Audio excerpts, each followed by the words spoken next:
Hi, I'm Margaret Fox, and I'm an editor here at Stratfor. And joining me today is Fred Burton, our Vice President of Intelligence, to talk a little bit about a piece that we published recently on Rabbi Meir Kahane, a radical right-wing Zionist who actually was killed here in the U.S. over 20 years ago now.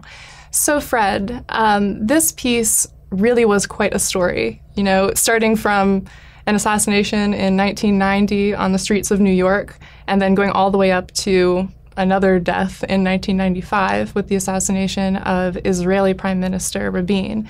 And somehow you managed to be involved in the investigations on both of those cases. Is that right? Well, like many things in my career, I think I was either in the wrong place at the wrong time or the right place at the right time. But when you look at the 1990 killing of Rabbi Meir Kahane by the assassin El Sayed Nosair, when you draw that nexus to his involvement for the World Trade Center, it's really kind of an amazing link that kind of followed. And I think that one of the takeaways from the 1990 assassination of Rabbi Meir Kahane was, in my mind, the fact that this was a watershed moment here on U.S. soil. But in many ways, we really didn't look at that at the time. It was like we couldn't see the forest for the trees. Tell me a little bit more about that investigation overall, the Kahane assassination. Well, the assassin was an Egyptian that gunned down Rabbi Meir Kahane in New York City. And the interesting part is once you started peeling the onion back on the shooter, the assassin, this was an Egyptian that had used, which I always thought was fascinating, a pistol that had been transferred from the U.S. to the Egyptian army previously, and then somehow made its way back in the United States and was used to gun down Rabbi Meir Kahane. And then as we started to look at Nosair, the shooter, he was tied into the infamous New York City group that ultimately turned out to be Al-Qaeda.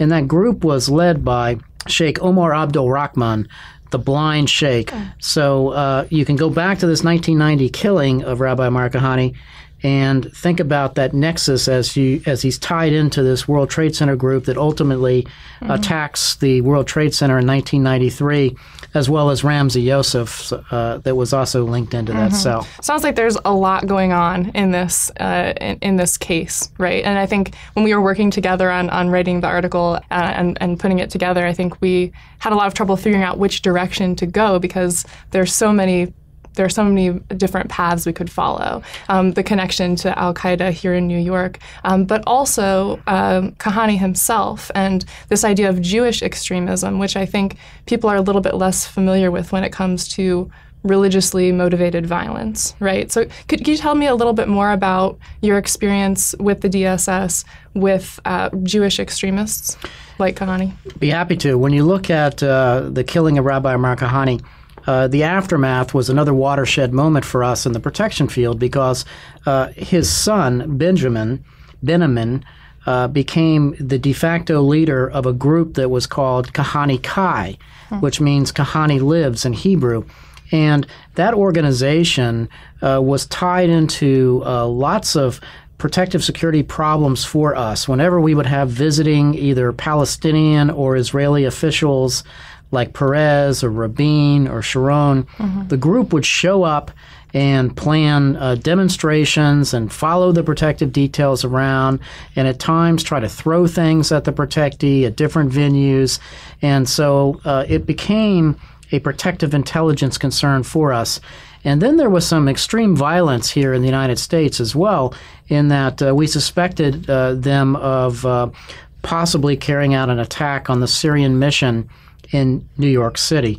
And then if you fast forward to the Rabin assassination, which I also worked on, one of the things that we were always fascinated about was whether or not the assassin that shot Rabin had been to the United States and maybe had stalked any other Israeli dignitaries while we were protecting him here. Okay, and so that's sort of how you became involved in that second killing, is an investigation following.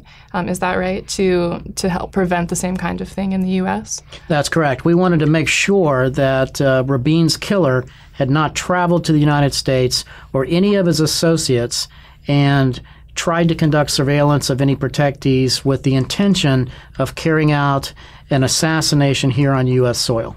Well, running a little bit short on time. As usual, you always have so much more to share than we have time to hear on any given day. But thank you so much for your time.